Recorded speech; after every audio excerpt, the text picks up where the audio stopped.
गेले 4 दिवसापासून झाले आपण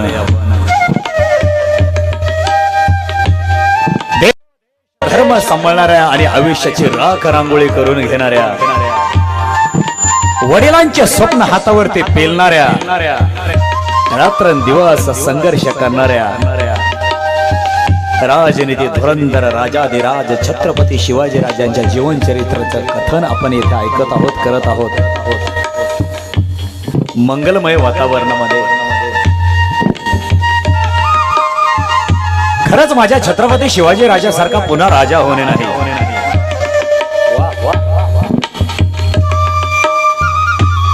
वा गायक मंडळी वा। राजे महाराजाला येतील, जन्माला येऊन गेले। अनेक राजे महाराजांनी आपल्या दरबारामध्ये माता माऊल्या नाचवल्या, पण कालच कथा ऐकली, माझ्या छत्रपती शिवाजी राजानं माझ्या माऊल्या वाचवल्या। माझ्या राजासारखा पुन्हा राजा होणे नाही। अहो घरातल्या माणसांबरोबर हे लढू शकतो, पण आदिलशाही, निजामशाही, मोगलशाही, कुतुबशाही, फिदरशाही, पोर्तुगीज, डच, इंग्रज, मोगल, सुलतानी सत्तेबरोबर लढणं इतकी सोपी गोष्ट नव्हतीच। परकीयांपेक्षा स्वतःच्या रक्ताच्या माणसांबरोबर राजांना लढण्यामध्ये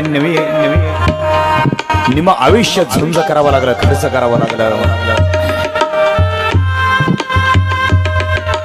काल रात्री कथा पाहिली आपण। हा मुसलमान नव्हता, दुसऱ्या तो हिंदू धर्माचाच होता, ब्राह्मण जातीचा होता,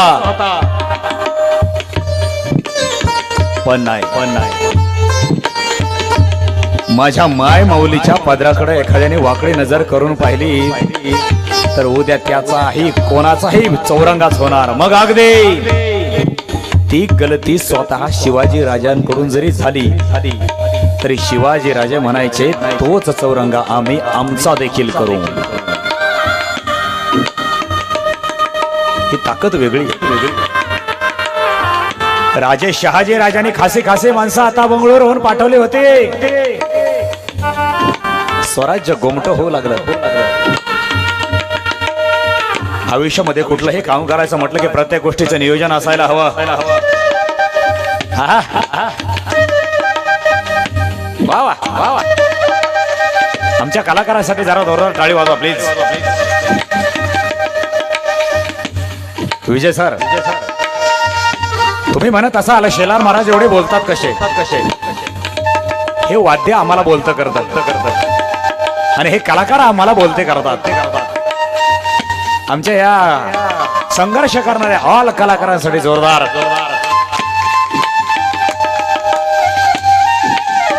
डीजे वाला आवाज दे थोडासा।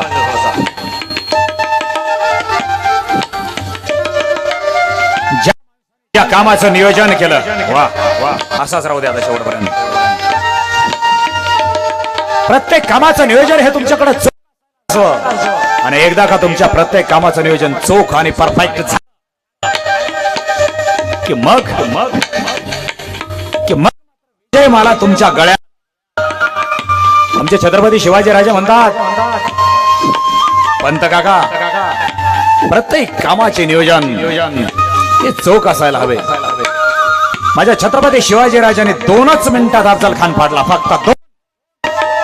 नियोजन तब्बल 10 महिन्यापासून चालू होतं।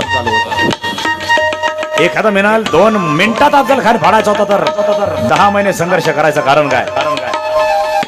माझे राजा जर 10 महिने संघर्ष करत नव्हते, नियोजन टॉन प्लॅनिंग करत नव्हते तर 2 मिनिटात विजय मला गळ्यामध्ये पडत नव्हते। आज आमच्या हातामध्ये गळ्यामध्ये टाकलेला तुम्ही आज हा माळ, हा हार,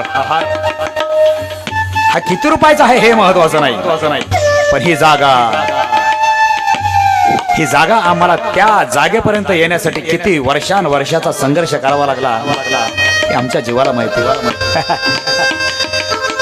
खरं तर आवर्जून सांगेल की या प्रत्येक जन्माला आलेल्या लेकरांची या भारतातच नाही, अगदी बाहेरच्या देशातल्या ही प्रत्येक खुर्ची तरुणांनो, मुलांनो आणि मुलींनो तुमची वाट बघते। बस फक्त तुम्ही त्या खुर्चीच्या लायक होत्या खुर्चीच्या तुम्ही पात्रतेचे व्हा. या जगातल्या प्रत्येक क्षेत्रातल्या खुर्च्या तुमच्या आमच्यासारख्या टॅलेंट विद्यार्थ्यांची मुलांची वाट पाहतायत. बस फक्त तुम्ही त्या पात्रतेचे व्हा. नाहीतर गंमत अशी झाली आहे, आम्ही आमचे मुलं शिकवतो.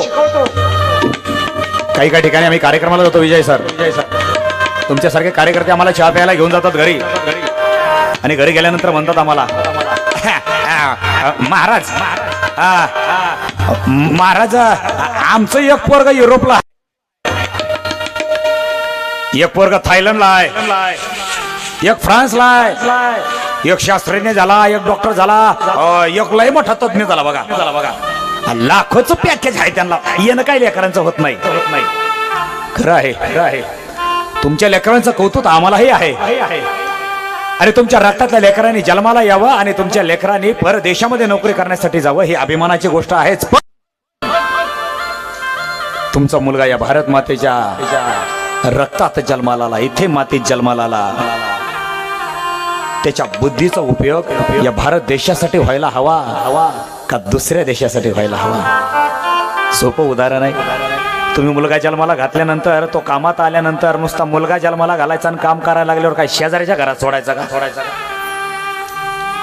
मग तुम्ही तुमचे मुलं दुसऱ्या देशामध्ये का जाऊ दिले? याच्या पाठीमाग आर्थिक परिस्थिती तशीच आहे आणि राज्यशास्त्रही त्याच पद्धतीचं आहे, राजकारणही त्या पद्धतीचं आहे. आपले राज्यकर्ते आपल्या तरुण विद्यार्थ्यांना, तरुण टॅलेंट बुद्धीला कधी आपल्या भारत देशामध्ये जागा देत नाही.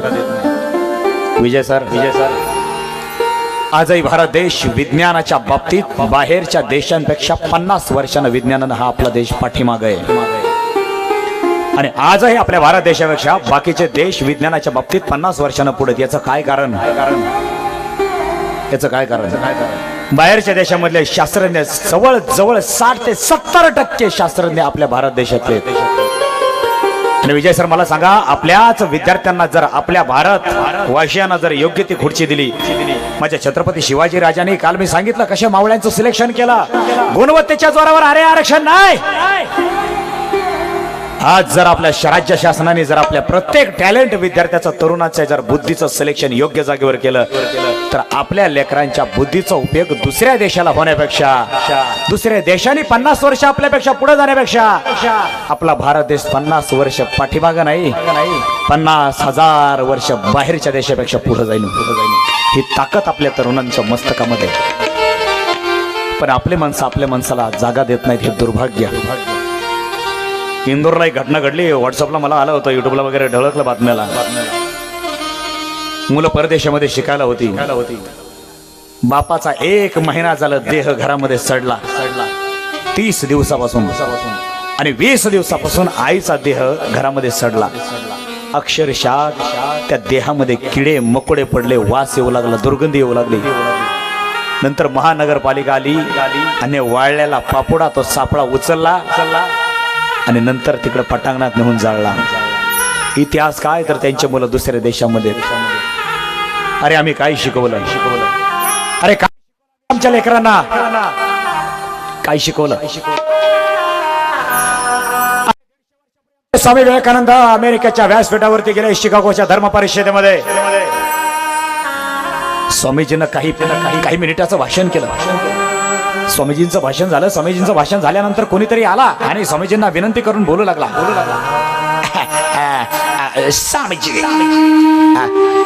स्वामीजी हम आपको एक रिक्वेस्ट करना चाहते हैं. बस आपकी विद्वता इतनी है कि हमें ऐसा लगता है कि आप हिंदुस्तान में मत जाइएगा, आप हमारे अमेरिका में रहेगा. आपको जितने चाहिए डॉलर्स दे जाएगा, जितना चाहिए मनी दिया जाएगा. स्वामी जी प्लीज आप हमें मदद करो, यहाँ से मत जाओ. स्वामी विवेकानंद काय म्हणले? लीलाधरजी, अरे आम्ही तुमचा पगार घेण्यासाठी आलो नाही. पैसा कमवायचा असता तर आमच्या भारत देशामध्ये सुद्धा पैसा होता. पण आमची भारतीय संस्कृती काय क्वालिटीची आहे, काय योग्यतेची आहे, आणि या पृथ्वीवरच्या प्रत्येक मानवासाठी किती महत्वपूर्ण आहे हे सांगण्यासाठी आम्ही एवढ्यासाठीच आलो होतो, तुमचे गुलाम होण्यासाठी नाही. आमच्याही विद्यार्थ्यांनी देश विदेशामध्ये जावा, आम्हालाही वाटतं माझ्या छत्रपती शिवाजी राजांची कथा तुमच्या सर्वांच्या आशीर्वादाने कधीतरी आमची अमेरिकेमध्ये व्हावी, थायलंडमध्ये व्हावी, फ्रान्स, जपान, इटली, चायना. आणि तेवढं जर आमचं कर्तृत्व त्या क्वालिटीचं असेल तर तुमच्या आशीर्वादाच्या बळावर आणि माझ्या छत्रपती शिवाजी राजांच्या बळावर या कलाकारासहित आम्ही त्या पार झेंडा राजांचा फडकून माघारी येऊच येऊ. 8-10 दिवस जाऊ पण तिथंच लगेच बायका करून तिथं नाही राहणार, आम्ही माघारी येणार. क्यों दत्तू भाई आएंगे ना आप? ह्या मारत्यान वय अरे यांना बी जाऊ की घेऊन येरा. आमच्या दत्तूबाई म्हणते ना हाय त्या मारत्याल की यासनी घेऊन जाऊ आपण. सांगायचा मुद्दा एक आहे. अरे आमचे ज्ञानेश्वर माऊलींचा समाधी सोहळा आळंदीमध्ये होतो.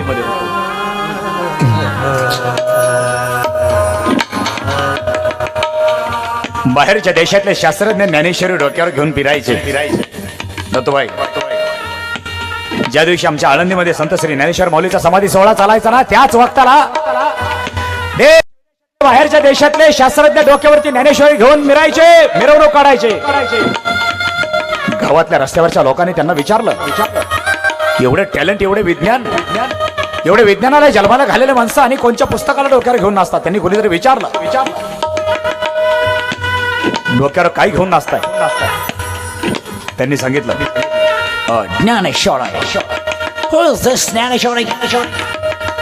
हे ज्ञानेश्वरी काय प्रकार आहे, हे कुठले? ते म्हटले आमच्या भारत देशातली, महाराष्ट्रातली. I am great India, I am great Maharashtra, I am great Pune, I am great संत ज्ञानेश्वर महाराजांची ज्ञानेश्वरी.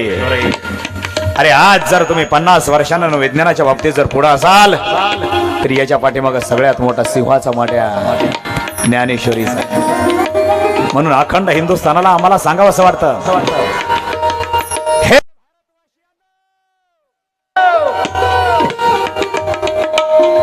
अरे व्हॉट्सअप वाचू नका असं म्हणणार नाही, फेसबुक वाचू नका असं म्हणणार नाही, पत्र वाचू नका असं म्हणणार नाही, पेपर वाचू नका असं म्हणणार नाही, बातम्या वाचू नका असं म्हणणार नाही. पण उभ्या आयुष्यामध्ये जर वाचायचं झालं तर